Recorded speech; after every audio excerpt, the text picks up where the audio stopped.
നമസ്കാരം. ചിലരുണ്ട് കുറച്ച് ഐശ്വര്യമൊക്കെ വരുമ്പോൾ, കുറച്ച് സമ്പത്തൊക്കെ വരുമ്പോൾ, കുറച്ച് പ്രശസ്തിയൊക്കെ വരുമ്പോൾ അവനവനുള്ള കാര്യങ്ങൾ മറ്റുള്ളവരെ കൊണ്ട് ചെയ്യിപ്പിക്കുക. ഉദാഹരണം, വണ്ടിയൊക്കെ ഉള്ളവർ, ബൈക്കൊക്കെ ഉള്ളവർ ബൈക്ക് ഓടിക്കാതിരിക്കുക, കാറുള്ളവർ ഡ്രൈവറെ വെച്ച് ഓടിക്കുക, ഒക്കുമെങ്കിൽ ഡോറ് തുറക്കാൻ വരെ ആളിനെ നിർത്തുക. ഇങ്ങനെ ഇത്യാദി ആർഭാടങ്ങൾ. അത് അവരോട് തന്നെ ചെയ്യുന്ന വിനയാണ്. ഞാൻ 10-300 കിലോമീറ്റർ സ്കൂട്ടർ ഓടിക്കും. കാറിൽ പോകാൻ പാങ്ങില്ലാഞ്ഞിട്ടല്ല, ധനമില്ലാഞ്ഞിട്ടല്ല, ആസ്തി ഇല്ലാഞ്ഞിട്ടല്ല. ഈ 57-ാമത്തെ വയസ്സിലും എനിക്ക് 10-300 കിലോമീറ്റർ ബൈക്ക് ഓടിക്കുന്ന, സ്കൂട്ടർ ഓടിക്കുന്ന ഒരു പ്രശ്നവുമില്ല. എൻ്റെ മനസ്സും ശരീരവും ഒക്കെ അതിന് വഴങ്ങുന്നുണ്ട്. ഞാൻ അത്രത്തോളം ഈ പ്രകൃതിയിൽ പിടിച്ചു നിൽക്കുന്നുണ്ട്. മറ്റു ചിലർ ദാസന്മാരെ കൊണ്ട് ചെയ്യിപ്പിക്കുമ്പോൾ അവർക്ക് ഈ പ്രകൃതിയിൽ നിലനിൽക്കാനുള്ള കഴിവാണ് അവർ കളയുന്നത്. ആ കഴിവ് അവർക്കില്ലാതെ പോവുകയാണ്. മറ്റുള്ളവർ അവരെ മാനിക്കും എന്നാണ് അവർ കരുതുന്നത്. ചുമ്മാതാണ്. ആരെയും ശ്രദ്ധിക്കാൻ ആർക്കും സമയമില്ല. ഇവൻ കാറിൽ പോയാലും, ഇവൻ ഡ്രൈവറെ വെച്ച് പോയാലും ആരും ശ്രദ്ധിക്കുന്നില്ല. ചില പുങ്കന്മാർ ഡ്രൈവറെ വെച്ച് പോയാൽ പുങ്കൻ എന്ന് പറയും, അല്ലാതെ മറ്റു കാര്യങ്ങളൊന്നുമില്ല.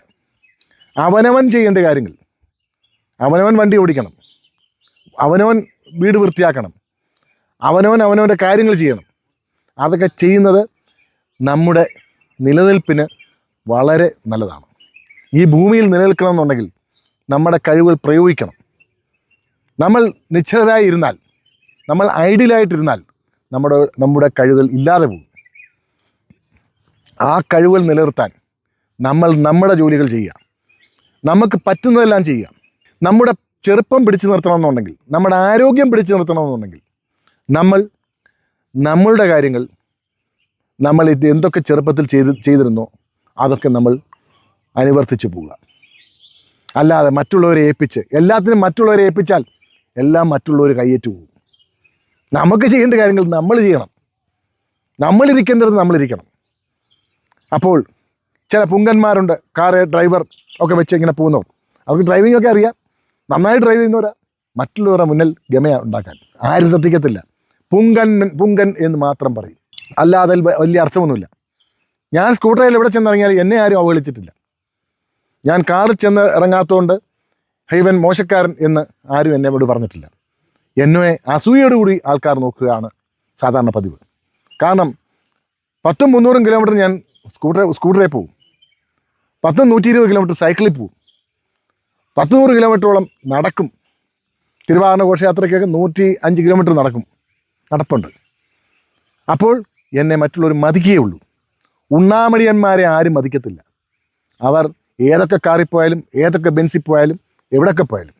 എൻ്റെ ഒരു സുഹൃത്തുണ്ടായിരുന്നു, അദ്ദേഹം മരിച്ചുപോയി. ഏഴംകുളം ജയരാജ്, അഡ്വക്കേറ്റ് ഏഴംകുളം ജയരാജ്. വളരെ ധനാഢ്യനാണ്. അദ്ദേഹം എന്നോട് പറഞ്ഞ ഒരു കാര്യമുണ്ട്: ഒരിക്കലും നമ്മൾ സ്റ്റിയറിംഗ് ആർക്കും വിട്ടുകൊടുക്കരുത്. എന്ന് നമ്മൾ സ്റ്റിയറിംഗ് വിട്ടുകൊടുക്കുന്നോ ഡ്രൈവിംഗ് നമുക്ക് അന്യമായി പോകും. ഒരു യാത്ര പോയാൽ പകുതി ദൂരമെങ്കിലും നമ്മൾ ഓടിച്ചിരിക്കണം. പകുതി ദൂരമെങ്കിലും നമ്മൾ ഓടിക്കാതെ ആരെങ്കിലും കൂടെ ഓടിച്ചാൽ പിന്നീട് നമുക്ക് ഓടിക്കാനുള്ള കഴിവില്ലാതായി പോകും. ഞാൻ എല്ലാ മാസവും ശബരിമലയ്ക്ക് പോകും. രാത്രിയിലാണ് പോകുന്നത്. 2 മണിക്ക് വീട്ടിൽ നിന്ന് ഇറങ്ങും. ഞാൻ ഒറ്റയ്ക്ക് സ്കൂട്ടറിൽ പോകും. കൊല്ലം ചോദിക്കും, ആനയില്ലേ, ചേനയില്ലേ എന്നൊക്കെ ചോദിക്കും. ആനയും കൂനയൊക്കെ അവിടെ നിൽക്കും. ഞാൻ രാത്രിയിൽ 2 മണിക്ക് ഒറ്റയ്ക്ക് പോകും. പോയി മല കയറി രാവിലെ ഭഗവാനെ തൊഴുത് തിരിച്ചു വരും. എനിക്ക് രാത്രി 2 മണിക്ക് പോകാൻ എനിക്ക് ഭയമില്ല. എനിക്കൊന്നും സംഭവിക്കത്തില്ല. ഞാൻ വളരെ ശുഭാപ്തി വിശ്വാസക്കാരനാണ്. ഒന്നും സംഭവിക്കത്തില്ല. എന്ത് സംഭവിക്കാൻ? കാടാണ്, കാട്ടിലെന്താണ്, വന്യമൃഗങ്ങളെല്ലാം ഉള്ളൂ. നമുക്കത് നേരിടാൻ അറിയാം, നമുക്ക് രക്ഷപ്പെടാൻ അറിയാം എന്നൊരു വിശ്വാസം. അല്ലെങ്കിലും ഞാൻ അയ്യപ്പനെ കാണാനല്ലേ പോകുന്നത്, വരുന്നത് വരട്ടെ. പക്ഷേ അതിൽ നിന്ന് നമുക്കൊരു ആത്മവിശ്വാസം ഉണ്ടാകും. ആ ആത്മവിശ്വാസം നമ്മുടെ നല്ല ജീവിതത്തിന് ഉതകും. അതുകൊണ്ട് ഈ ഉണ്ണാമടിയന്മാരെ കണ്ട് ആരും മോഹിക്കരുത്. സ്വന്തമായി കാര്യങ്ങൾ ചെയ്യാം. പാശ്ചാത്യ രാജ്യങ്ങളിലൊക്കെ ആരും ഡ്രൈവറെ വെക്കാറില്ല. ഡ്രൈവറെ വെക്കുന്നത് വളരെ ചിലവേറിയാണ്. എങ്കിൽ പോലും വലിയ കോടീശ്വരന്മാർ പോലും തന്നെത്താൻ ഡ്രൈവ് ചെയ്തു പോകും. അവരവരുടെ കാര്യങ്ങൾ ചെയ്യും. അവിടെ ആരും അവഹേളിക്കത്തില്ല. ഇവിടുത്തെ മൂഢന്മാരാണ് ഡ്രൈവറെ വെക്കുന്നതും ദാസന്മാരെ വെക്കുന്നതും ഒക്കെ കണ്ട് മതിക്കുന്നതും അത്ഭുതപ്പെടുന്നതും അസൂയപ്പെടുന്നതുമൊക്കെ. നമുക്ക് നമ്മുടെ കാര്യങ്ങൾ ചെയ്യുന്നതിൽ യാതൊരു കുഴപ്പമില്ല. നമുക്ക് എവിടെയും ഇരിക്കാം, എവിടെയും പോകാം. നമ്മൾ നമ്മളുടെ മാന്യതയിൽ ഇരിക്കണമെന്ന് മാത്രം.